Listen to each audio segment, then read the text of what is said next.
to show you why that's off, because I'm going to go over something that didn't go over last week to bring this all back into context, to really put the nail in the coffin, and that this is deal with salvation. But let's continue. Verse 7. Read it from the top again. Likewise, ye husbands, dwell with them according to knowledge, giving honor unto the wife as the weaker vessel. Come on.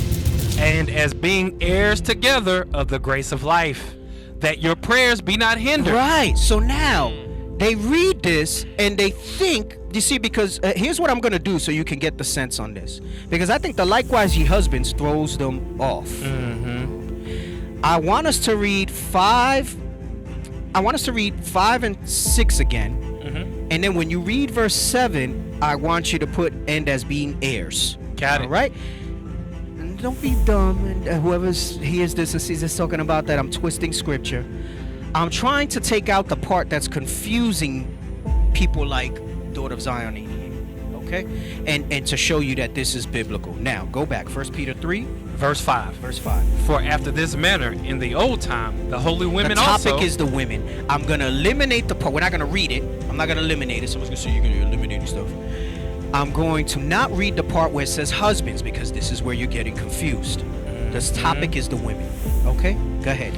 For after this manner, in the old time, the holy women also, who trusted in God. Who trusted in God, who trusted in God, who trusted in God. So when you, for the sister who asked the question, when you are being in subjection to your husband as Lord, as King, okay, as superior, as your head, you are trusting in God and what God tells you need to do.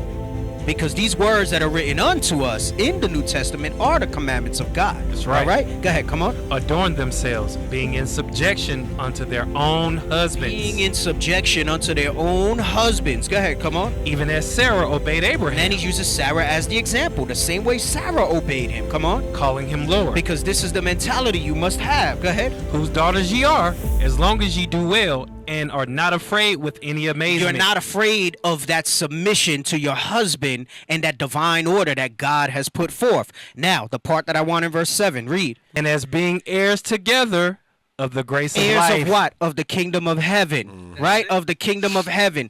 Meaning, yes, your salvation is contingent upon this. I never said exclusively. It's everything else you got to do. And if you don't, and I even went, this was part of the emphasis of the show, you can be in compliance with everything else God says, but if you don't have this part,